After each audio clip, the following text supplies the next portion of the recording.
কষ্ট পেয়েছেন, খুব আঘাত পেয়েছেন, আপনার বিশ্বাস মানুষ ভেঙে দিয়েছে, বড্ড বেইমানের শিকার হয়েছেন, অতীতের ভুল নিয়ে চিন্তা, প্রেজেন্ট নিয়ে চিন্তা, ফিউচারে কি হবে তা নিয়ে চিন্তা, ডিপ্রেশন, স্ট্রেস, কষ্ট, জীবনের অনেক প্রিয় জিনিস আপনি হারিয়ে ফেলেছেন, অনেক আপন মানুষ আপনার জীবন থেকে হারিয়ে গিয়েছে।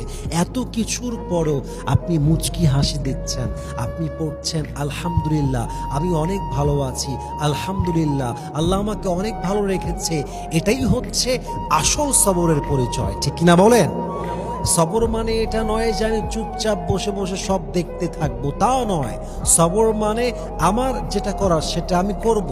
সবর মানে আমি পারফর্ম করব। জীবনের সবচাইতেও কষ্টের মুহূর্তে, সবচাইতে আঘাতের মুহূর্তেও আমি আমার সর্বোচ্চ কাজ করব।